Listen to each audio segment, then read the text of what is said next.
Faith Science Podcast. My name is Tyler Bublitz, and welcome back to the 6th Sunday after Pentecost for the week of June 30th, 2024, and I'm excited to have you here. I'm excited to dig into this week's podcast. And where has June gone? It's amazing how fast these different months can actually really get moving, and especially when you're in the northern hemisphere here, the months just kind of seem to go faster and faster in this summertime, and so thus we try to cram as much as we possibly can into these short period of time, but yet it keeps on moving, and the days are all the same length, and yet it sometimes seems like it moves faster. And I'm just really excited about this week. I will also say, if you haven't checked out, there was a special edition this week that we dropped, the Gus Davis Academy for Faith Science and Ethics. We talked a little bit and had the high school and some college students talk about how they saw faith and science come together in sleep, since that was their subject this week. Revelations and rest, how and why we sleep. The insight within that podcast, I think, is really phenomenal and great. And so I'd really highly recommend checking that out. It's a little bit different listen, but I think it gives a lot of insight into what are younger people thinking about and how is this all working, especially within the field of sleep, which is a very newer field to be actually studying. And at some point we'll have to go deeper in. I'll also have in that podcast some links to past times when we've talked about sleep within the podcast. It's a fascinating subject to really dig deep on. But before we jump into this week's podcast, we have to look back to last week's question for the week, which was, what trials and tribulations in your own life or in nature have helped strengthen you in the long run? And I think this is sometimes the recognition of different things, and we'll get into that a little bit actually this week. But I think the idea of how sometimes things have to be taken away, sometimes we have to be losing things, and in that loss, we start recognizing how valuable they actually are. I know a lot of times, even like where I grew up, there's different biological markers or landmarks, and for various reasons, some of them have disappeared, and yet in that, there is a mourning process when something natural like that disappears, falls apart for whatever reason. And I think that recognizes our connection that we would like to have with nature around us. And yet it also shows how fragile life is at the same point. And so it helps remind us to take care of not only what's around us, but also taking care of ourselves. If we're not going to do it, who is? And at some point, everything falls apart if we aren't willing to take care of it. And I think that balance of life is very difficult sometimes to be able to hold close to us and really be able to feel like we are walking that out well. So let's just jump into it. There are alternative first readings this week, so let's go through them. You have the first chance of the first reading is from 2 Samuel chapter 1, verse 1 and 17 through 27. This is after Saul has died. There is a soldier who comes and talks to David and talks about how a soldier that comes and talks to David of the enemy and is talking about how Saul and Jonathan have been killed. And this obviously really saddens David. This is something where he then describes how they were both amazing warriors and just the pity that David has that this has happened. And it distresses him, and actually to the point where he ends up killing the messenger because he's from the opposing army. That why did you kill them and even put them out of their misery as Saul was wanting? But it's this frustration and the beginning of lament that we see here from King David as he now is fully being put on the throne. The psalm this week then for that text is Psalm 130. All 8 verses of it, and this is a lament. This is one of David's laments of crying out to the Lord, asking, where are you as I am trying to figure this stuff all out? as I'm waiting for the forgiveness, as I'm waiting for your comfort to come in the morning, and knowing that your steadfast love will come to help not only David, but Israel as a whole. Alternatively, then you also have two different texts you can look at for the first reading. The first being out of the Wisdom of Solomon, which is from the Apocrypha.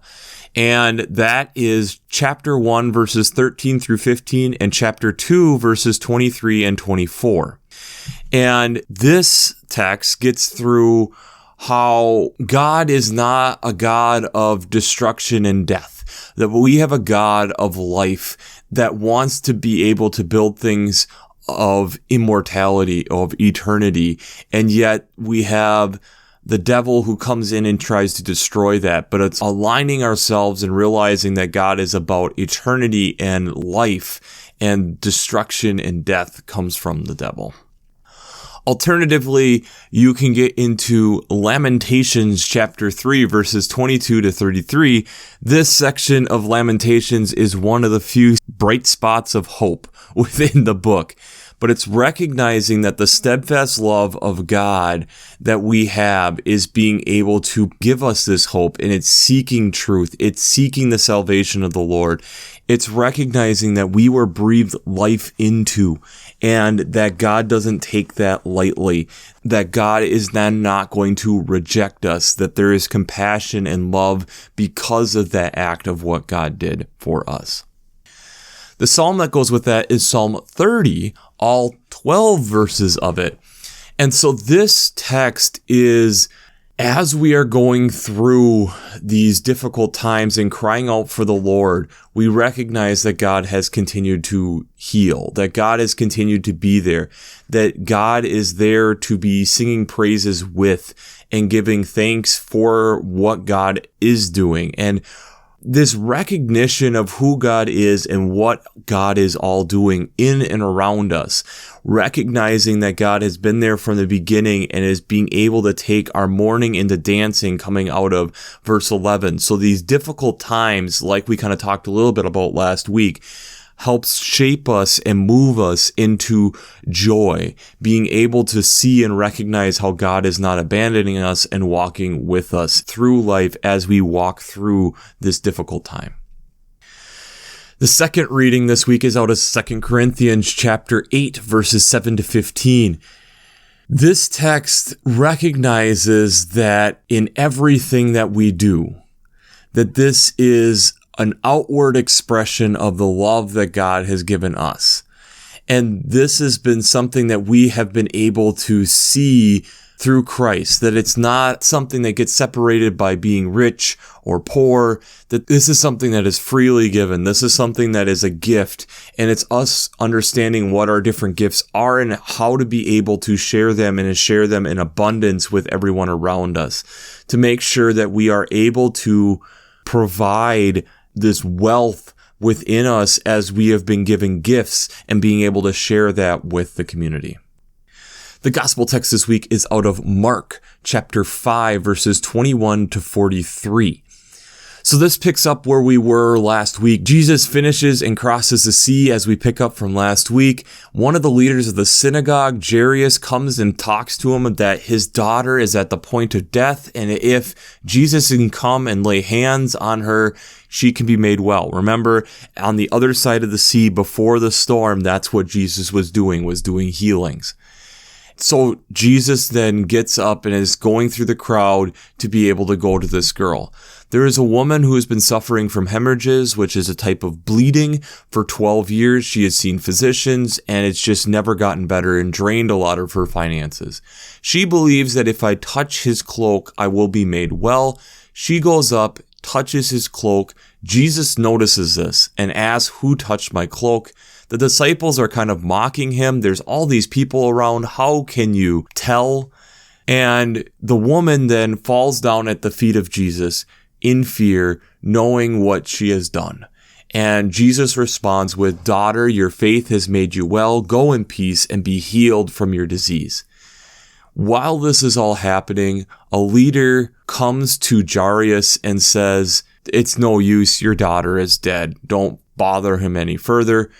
Jesus overhears this and says, "Do not fear, only believe." And he then takes Peter, James, and John, and they go to this place, and he acknowledges the weeping that the people are going through for the child. He reassures them that the child is just sleeping, and he goes in, takes the child by the hand, and tells the girl to get up, and she gets up. He then strictly orders them to tell no one about this and to give her something to eat, to verify that she is not a ghost. So Jesus doing a couple healings here this week in the gospel text. But before we jump into how faith and science come together this week, we have to do our shameless plugs for Working Preacher. If you haven't checked out Working Preacher, I'd highly recommend it. Between the Sermon Brainwaves podcast, their commentaries, their discussions. Since I'm not an ordained minister, I use them on a weekly basis to help me give me some ideas, direction, have a great podcast, but a great resources there, and be able to go back through the history of all these different commentaries. It is an absolutely amazing resource. So if you haven't checked out workingpreacher.org, I'd highly recommend it. I'd also highly recommend checking out the Revised Common Lectionary coming from Vanderbilt's Divinity Library. I really enjoy how they lay out the text week to week, but they also have art, prayers, hymns, liturgical colors to follow the church year, along with daily devotions. It's a great resource over here. A lot of different, even minor church holidays that get in the church calendar. It's really useful and really insightful to be able to check out over there. So if you haven't checked out the Revised Common Lectionary coming from Vanderbilt's Divinity Library, I'd highly recommend that. Finally, I'd also highly recommend checking out the Green Blades Preaching Roundtable and the Green Blades Rising publication. This is either a weekly reflection or a monthly newsletter that goes through ecological echoes, implications, and urgencies to be able to bring into your weekly preaching, or just different ideas and events that are going on to be made known about and to look at your environmental impact. If you enjoy listening to this podcast for a half an hour each week, I know that you are going to enjoy getting these newsletters and looking through them. I know I enjoy it. So I'd highly recommend checking out the Green Blades Preaching Roundtable and the Green Blades Rising publications. There'll be links to both of these down in the show notes. Healing. It's something that we talk about within the science field. The difference between healing and curing can be very different. That not necessarily healing is fully getting all the way back to the way that you were. It's getting it so that it's in a stable state, in a usable state, in a well-used state. And maybe it's not all the way back, but it's all the way that we can get. And that's where when we get these healings from Jesus, I would argue that the differences of not necessarily curing, but the healing is turning them and moving them in a direction, that last little bit, into a new direction in a new way that they have never seen before. Yes, it might be different than when they initially had the prognosis, but it's moving them in a new direction. Often we see healing more in the physical body. We think about it for going to the doctor's office or getting corrective lenses to be able to correct our vision to be able to see. Making sure we're going through our different tests to make sure our body is in a healthy state. Continue operating well. But I think there is an element of something that we need to continue talking about. And I think this idea of how do we then look beyond ourselves and start connecting beyond ourselves is a really important aspect of this. I think this is where healing sometimes gets lost, and recognizing that we are affecting things more than we typically think of. I'll attach a link down below. At the end of one of the Phil DeFranco shows, he gets into talking to some scientists about we were taught two different types of evolution, natural selection or natural evolution. So the idea of nature kind of doing it, and artificial, where we're having our hand in, we're being able to depict or help get certain results that we're anticipating or more looking for.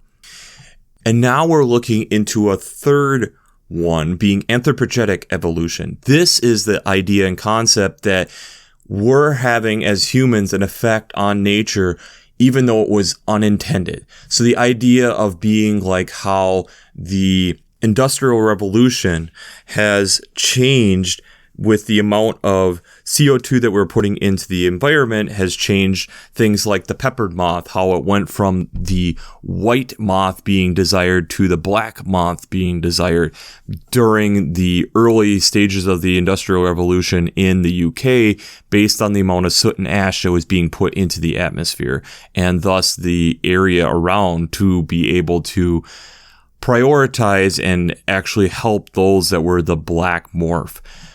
This has then kind of trickled all the way through, and Phil brings up a couple different examples with birds being able to look at the breeding examples within that and their breeding cycle, along with the aggressiveness of different species based off of their interactions with city and humans in and of themselves.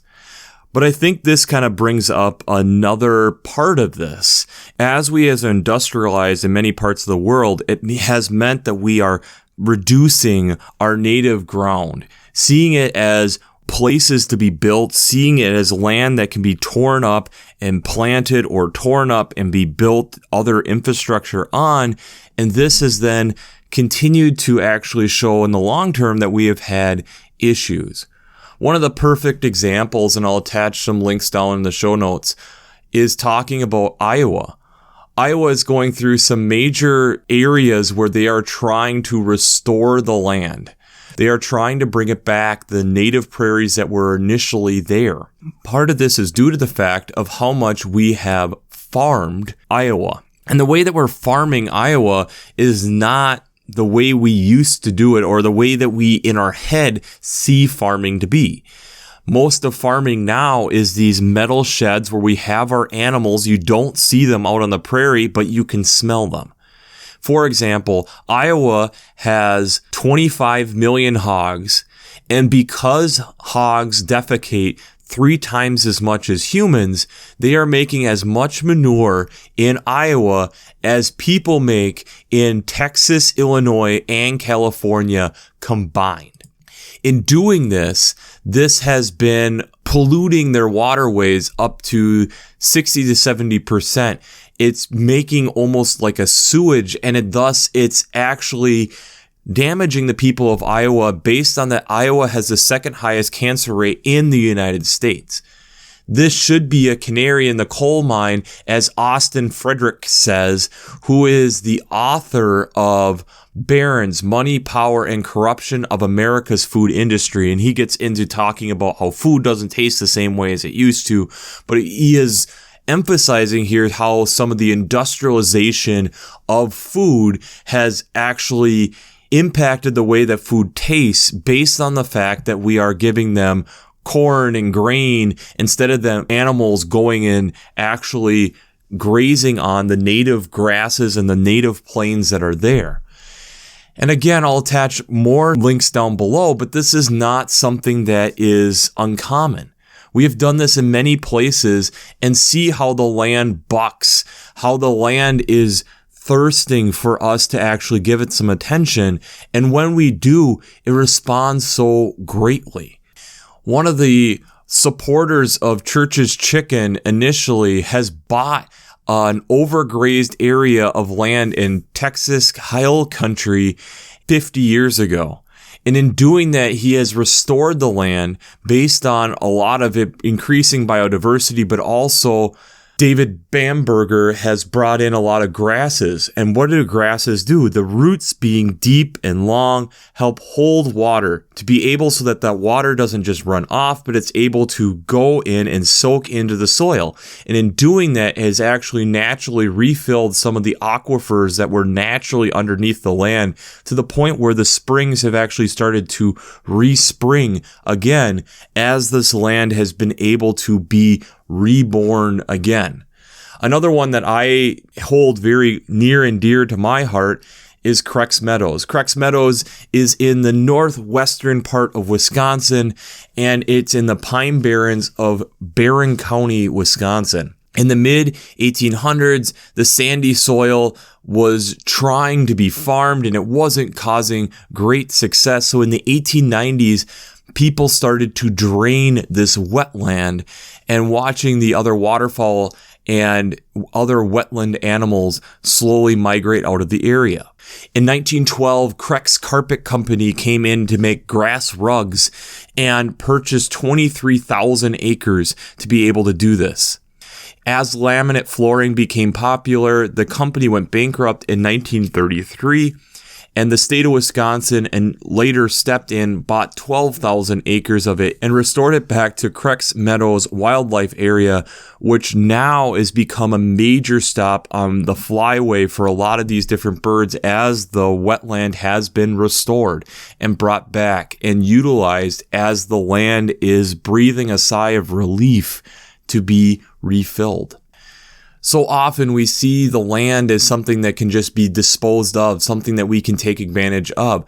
And as we are talking about these different types of evolution, even seeing it, this is all to our whim. But what we forget is that that is not how this is supposed to work. A relationship with God shows us that we should be being that gardener and being that healer to those around us, which means we need to be aware of what is going on around us, to be able to have the wisdom to see where do we need to spend some additional time to love on the environment. Where do we need to spend some additional time to love on this animal, recognizing that we have maybe done something that we unintentionally have done, and how do we either help them adjust or how do we modify our behaviors so that it can adjust back to more of what it was wanting and able to do.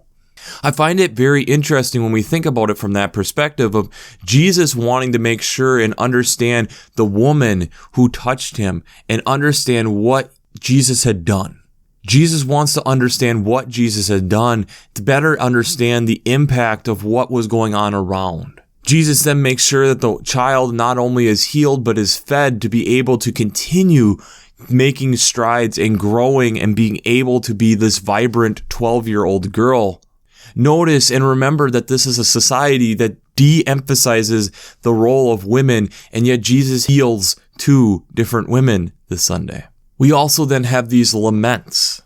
And what is lament? Lament is the recognition of something that we've done. Lament is a recognition of what has happened. David crying and lamenting the death of Saul and Jonathan. Jonathan being a very close friend, and Saul, even though Saul kept wanting to kill him, he was the leader of Israel. And I think David still fully recognized that and didn't necessarily want that to happen. And as we are looking at our lands around us and recognizing that bringing in native plants, bringing in stuff that have deep roots to help hold water, to be able to restore the land, be able to restore different natural water aquifers, or be able to reinvigorate the lands in which we walk upon, also means that there's going to be lament. One, the lament of us recognizing what we have actually lost and trying to get back some of it. But also the lament of us having to let go of things in order, or giving time to things that we wouldn't otherwise give time to be able to restore or amplify the life of something else. And to me, there's a lot of what we're hearing here within Jesus' own ministry, the stopping and recognizing, who was this that touched my cloak? What was it that I actually did? Who was needing my help and I missed? And being able to recognize that each of us have then been given these gifts to be able to share, but then also share in abundance, not necessarily for us to just be holding close to. Being able to make sure that that abundance of what we are giving is being shared out in the community and allowing the whole community to take part in. Is there still need for places to be constructed, homes for people? Yes. Is there ways that we can do it, that we're thinking about not only the land in which we're disturbing, but the land around it to make sure that it's vibrant for both? Yes. Does that take more time, more consideration, more? Yes. But I think we can also recognize in doing that, there is nothing greater. This spring, my wife and I have planted a native garden. And part of it that I am excited about is seeing these small plants become something much greater, and being able to recognize how it's going to take the soil that I ended up overturning and seeing that isn't necessarily of great quality, but it will allow for that quality of soil to increase over time. It is allowing this land to be able to bring new life into in a way that it hasn't in probably many years. I think this recognition of healing and this recognition of looking at land and acknowledging the land on where it is part of the observational part of us being a scientist. It means that we need to be able to spend time out in nature enough and connect enough to see where these places are. Recognizing that before we came and inhabited these places, they were wild and free, and that they were able to self-sustain. If they are in places and abilities where they are unable to sustain or they are degrading, we've done something. And how do we then potentially work together to be able to reinvigorate the land while it still being able to help provide for us? This back and forth and working together is very important. Farmers recognize this. This is why you don't plant the same crop year after year after year in the same soil, because it needs time to reinvigorate the soil with those vitamins and nutrients that the soil needs to be able to provide the plant. That rotation allows for you not to be putting down as many fertilizers because the land will naturally take care of itself. We so often, because I think we even struggle with taking care of ourselves in many developed nations, recognize that it's been even harder for us to recognize that we need to take care of land and animals around us. Being able to connect enough with those to recognize the healing that needs to happen. Jesus heard of healing and was pursuing that, but then along the way still did a healing and wanted to recognize and understand what Jesus had done, so that we all could grow and be able to better understand what was the impact that each of us can do. Is there laments along the way that we have to do? These crying of tears of sadness? Yes. But there's also new life that can be brought in from those laments. As God hears those calls, as God recognizes those laments and says, I am walking here with you, and let's see what we can do together. So the question I have for you this week is, where can we restore? Where can we restore? I know this week we've talked a little bit about land. We've talked a little bit about recognizing different animals and things around where we can do that. But where else can we restore? I think sometimes it's our bodies. Sometimes I think it's relationships. Sometimes I think it's acknowledging things outside of the self and being able to have our pulse on how do we take care of those different things that are outside of us. As we are doing that, as we are acknowledging that, as we are observing like a good scientist, we can then start putting down different native plants or things with deep roots to help hold water, to help restore those different areas. Those phone calls to people that you haven't called in a while. Those apologies of things that you've done wrong. Those can go to being big things to help restore relationships, restore the land, to be able to become vibrant with natural springs yet again. Sometimes with us not doing this, it actually creates more work as we try figuring out how do we deal with all this different land crisis, and how do we make sure we have enough water, and how do we make sure there's a lot of these things where the land was naturally taking care of it. We just have to allow it to do that, and we have to be willing and able to learn and help as we can.